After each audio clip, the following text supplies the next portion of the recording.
Assalamualaikum warahmatullahi wabarakatuh. Innal hamdalillah nahmaduhu wa nasta'inuhu wa nastaghfiruh wa natubu ilaih wa na'udzu billahi min syururi anfusina wa min sayyiatina a'malina. May yahdihillahu fala mudhillalah wa may yudlil fala hadiyalah. Asyhadu an la ilaha illallah wahdahu la syarikalah wa asyhadu anna Muhammadan abduhu wa rasuluh. Amma ba'd. Pertama-tama, marilah kita panjatkan puji dan syukur kehadirat Allah Subhanahu wa taala yang telah memberikan nikmat kepada kita, dari nikmatnya yang paling kecil sampai nikmatnya yang paling besar, yaitu nikmat iman dan Islam. Salawat beserta salam semoga senantiasa tercurahkan kepada junjungan kita Nabi Muhammad sallallahu alaihi wasallam. Allahumma shalli ala sayyidina Muhammad wa ala ali sayyidina Muhammad. Sebelum menyampaikan ceramah ini, izinkan saya untuk memperkenalkan diri terlebih dahulu. Perkenalkan, nama saya Muhammad Ainul Yakin dari kelas 11 MIPA 2. Pada kesempatan yang berbahagia ini, saya akan membawakan ceramah yang berjudul Kewajiban dan Keutamaan Menuntut Ilmu. Hadirin yang saya hormati, selama ini kita menganggap ilmu agama adalah sesuatu yang tidak penting, karena kebanyakan dari kita tidak mengetahui bahwa menuntut ilmu dalam agama Islam adalah suatu kewajiban. Dalam salah satu sabdanya, Rasulullah Shallallahu Alaihi Wasallam bersabda, "Talabul ilmi faridatun ala kulli muslim," yang artinya menuntut ilmu itu wajib atas setiap muslim. Hadis ini adalah dalil wajibnya setiap muslim untuk menuntut ilmu agama. Ingat, yang perlu diperhatikan di sini adalah ilmu agama atau ilmu syar'i, bukanlah ilmu duniawi, yang maknanya kita diwajibkan untuk mempelajari ilmu agama, terutama ilmu yang berkenaan dengan amalan yang fardhu ain, karena suatu amalan yang mengikuti atau mengharuskan adanya amalan tersebut, maka hukumnya mengikuti amalan yang dituju. Misalnya, puasa. Puasa adalah kewajiban setiap muslim, maka mempelajari ilmu tentang puasa adalah wajib. Contoh lainnya dalam perkara ibadah yaitu sholat. Sebelum sholat, kita harus berwudu. Di sini, wudu yang awalnya sunnah bisa menjadi wajib karena wudu adalah salah satu syarat sahnya sholat. Begitu juga dengan ibadah wajib yang lainnya. Maka mempelajarinya adalah suatu kewajiban juga, karena mustahil kita tahu rukun puasa dan pembatal puasa kalau tidak tahu ilmunya.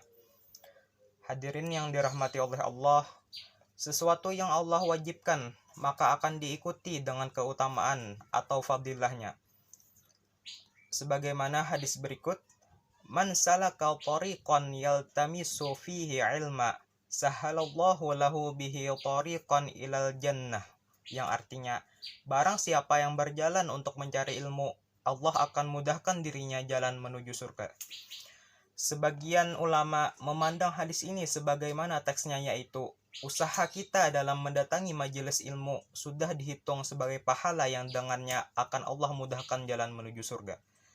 Sebagian ulama lagi mengatakan bahwa dengan mendatangi majelis ilmu maka kita akan mengetahui berbagai macam hukum Islam, yang dengan pengetahuan tersebut maka kita akan berjalan sesuai dengan ilmu syariat, sehingga amalan yang kita jalankan sesuai dengan ajaran Islam atau sesuai dengan sunnah, maka dengannya Allah akan mudahkan jalan kita menuju surga.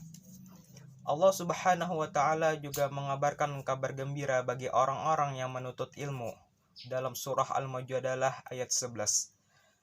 A'udzu billahi minasyaitonir rajim. Bismillahirrahmanirrahim. Yarfa'illahu alladhina amanu minkum walladzina utul ilma darajat. Wallahu bima ta'maluna khabir. Yang artinya, Allah akan mengangkat derajat orang-orang yang beriman dan orang yang berilmu dengan beberapa derajat, dan Allah Maha mengetahui apa yang kamu kerjakan. Oleh karena itulah, mari kita tetap menuntut ilmu, karena dengan ilmu kita akan mendapatkan kebahagiaan di dunia dan juga tentunya di akhirat. Hadirin yang dirahmati oleh Allah, dalam salah satu hadis Nabi menyebutkan bahwa Allah murka kepada seseorang yang mempunyai ilmu dunia, bahkan mahir dalam perkara dunia, tapi jahil atau bodoh dalam perkara agama. Kalau kita lihat dalam realita kehidupan sekarang ini, betapa banyaknya seseorang yang mempunyai title berderet dari doktor, profesor, sarjana, dan sebagainya. Tapi ketika ditanya perkara dasar terkait rukun sholat, mereka tidak mengetahuinya. Padahal, kalau mau kita merenung sejenak, kehidupan di dunia ini adalah kehidupan yang fana dan hanya sebentar saja. Sedangkan akhiratlah kehidupan yang abadi dan tidak ada akhirnya. Hadirin yang berbahagia, setelah tadi saya uraikan perkara wajibnya menuntut ilmu bagi seorang muslim, lalu keutamaan menuntut ilmu, sekarang apa yang harus kita lakukan? Keputusan ini penting untuk kita karena yang kita lakukan sekarang akan berdampak kepada kehidupan kekal kita di akhirat. Adapun langkah pertama yang perlu kita lakukan adalah dengan mengevaluasi diri kita dengan jujur. Di antaranya adalah dengan melihat amalan wajib apa yang masih sering kita tinggalkan. Lalu tanyakan lagi, apakah amalan-amalan wajib tersebut sudah benar dengan apa yang diajarkan oleh Nabi dan para sahabatnya. Langkah kedua, bertaubat kepada Allah atas kelalaian kita selama ini terkait tidak menunaikan kewajiban menuntut ilmu. Langkah ketiga, kita mulai datangi majelis-majelis ilmu dan bertanya tentang berbagai permasalahan agama yang tidak kita ketahui. Langkah keempat, berdoa kepada Allah. Berdoa kepada Allah agar kita dijadikan orang yang bertakwa dan istiqomah dalam menuntut ilmu. Juga berdoa agar kita diberikan kepahaman akan ilmu agama. Dan langkah yang terakhir, amalkan ilmu yang kita dapatkan tadi. Inilah perkara penting yang sering tidak diindahkan oleh para penuntut ilmu. Hadirin yang dirahmati oleh Allah, mungkin cukup sampai di sini ceramah yang bisa saya sampaikan. Mudah-mudahan ada manfaatnya bagi kita semua yang mendengarkan. Kita akhiri dengan membaca doa kafaratul majlis. Subhanakallahumma wa bihamdika asyhadu an la ilaha illa anta astaghfiruka wa atubu ilaih. Salah hilap mohon maaf. Wassalamualaikum warahmatullahi wabarakatuh.